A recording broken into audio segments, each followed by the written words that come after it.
Este es Jalil Smith Riley, en un tribunal de Cincinnati, Ohio. Riley se enfrenta a una condena severa tras confesar a la policía que cometió un robo, así como el asesinato de una mujer de 20 años, Portia Brooks, y la herida grave de su novio, Aaron Martin. Según los informes, el incidente ocurrió cuando Riley, acompañado de 2 cómplices, se acercó al vehículo de Martin y Brooks con la intención de robarles. En una escalofriante muestra de violencia, Riley disparó a Martin en la cabeza después de descubrir que no tenía dinero. El disparo dejó a Martin con daño cerebral permanente, una herida que cambiará su vida para siempre.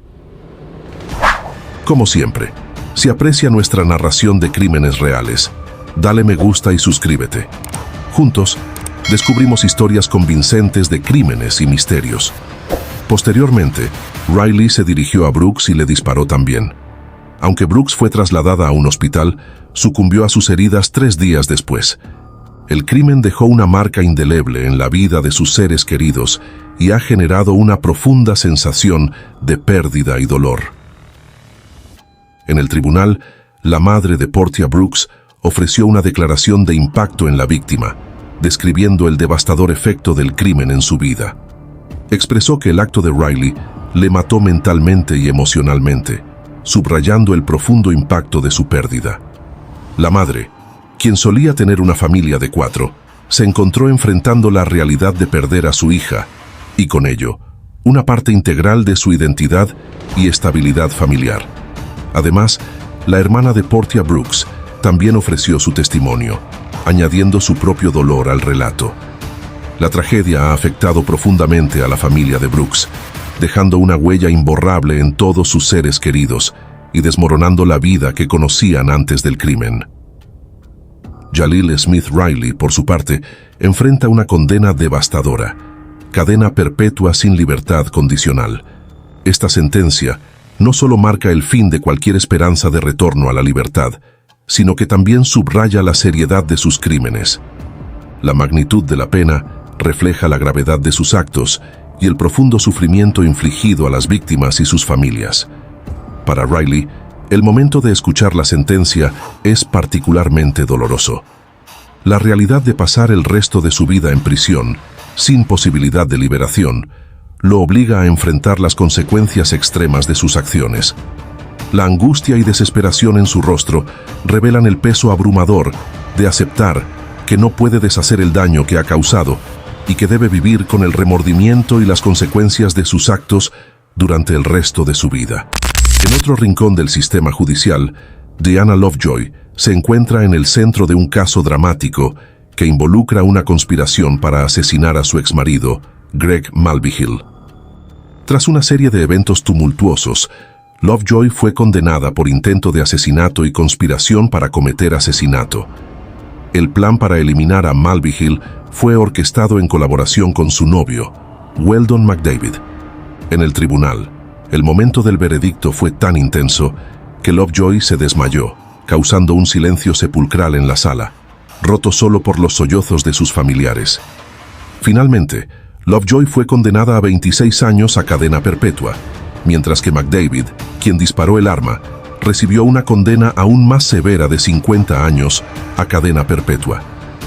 La reacción de Lovejoy ante la sentencia revela la magnitud de su shock y desesperación, acentuado por el sufrimiento de su familia. Seth Welch y Tatiana Fusari son una pareja que vive en Cedar Springs, Michigan, y que ahora enfrentan graves acusaciones por la muerte de su hija de 10 meses, Mary Welch.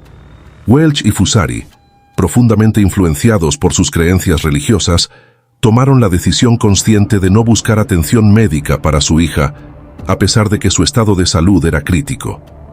La niña estaba visiblemente desnutrida y deshidratada, señales claras de que necesitaba intervención médica urgente.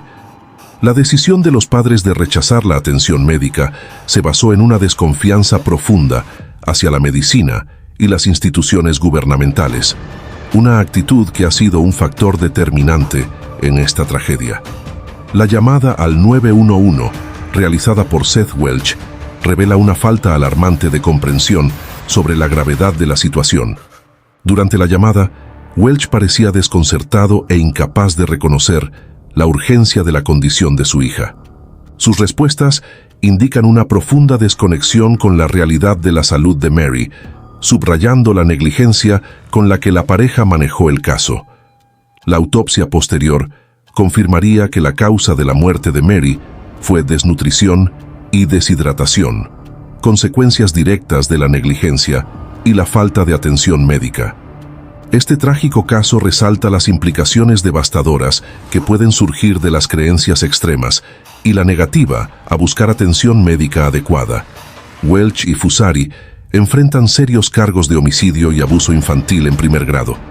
Estos cargos reflejan la gravedad de su negligencia y el impacto trágico en la vida de su hija. La pena potencial para estos cargos incluye la cadena perpetua, una condena que no solo busca hacer justicia por la muerte de Mary, sino también servir como una advertencia sobre las consecuencias de rechazar la atención médica vital para los niños. En un caso diferente, Rhinestone Stone es conocido en Colorado por una ola de crímenes que capturaron la atención de los medios de comunicación a nivel nacional. Stone fue protagonista de una serie de robos de vehículos y persecuciones a alta velocidad que fueron ampliamente cubiertas por un helicóptero de noticias. La persecución de Stone, que involucró el robo de 3 vehículos y una escapada a toda velocidad, se convirtió en un espectáculo mediático transmitido en vivo. Durante la persecución, Stone condujo a más de 100 millas por hora, poniendo en peligro a otros conductores y a la policía. En el transcurso de la persecución, Stone estuvo involucrado en varios incidentes caóticos. Rozó a un oficial de policía con su vehículo y se vio envuelto en una serie de eventos desordenados, incluyendo sacar a una víctima de su automóvil y correr por un estacionamiento. Finalmente, Stone fue capturado después de una intensa búsqueda que duró aproximadamente 45 minutos. Su arresto y el material de video de la persecución provocaron una respuesta desconcertante por parte de Stone, quien intentó negociar con los medios para obtener dinero por su aparición en los medios. Alegó que su comportamiento estaba relacionado con el estrés emocional y el uso de drogas, intentando justificar sus acciones de una manera que sorprendió a muchos. Stone fue condenado a 160 años de prisión por 18 cargos que incluían intento de homicidio, abuso infantil y agresión.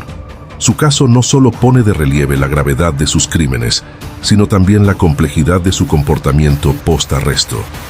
La forma en que manejó la situación después de su arresto, junto con la magnitud de los delitos que cometió, muestra un panorama inquietante de la conducta criminal y las repercusiones legales de sus acciones.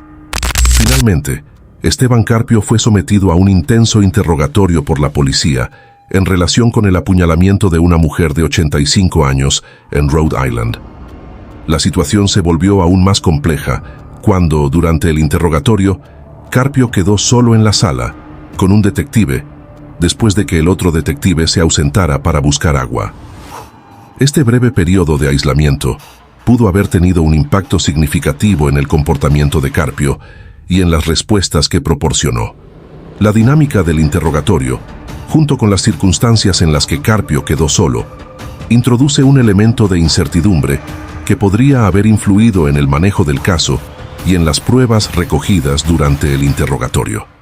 La situación escaló drásticamente cuando, en un giro sorprendente, Carpio, en presencia del sargento James Allen, tomó el arma del propio Allen y le disparó 2 veces, causándole la muerte. Tras cometer el asesinato del sargento, Carpio saltó desde una ventana situada a 3 pisos de altura en un intento de escapar. Sin embargo, su fuga fue efímera. Fue capturado por la policía solo 45 minutos después del incidente.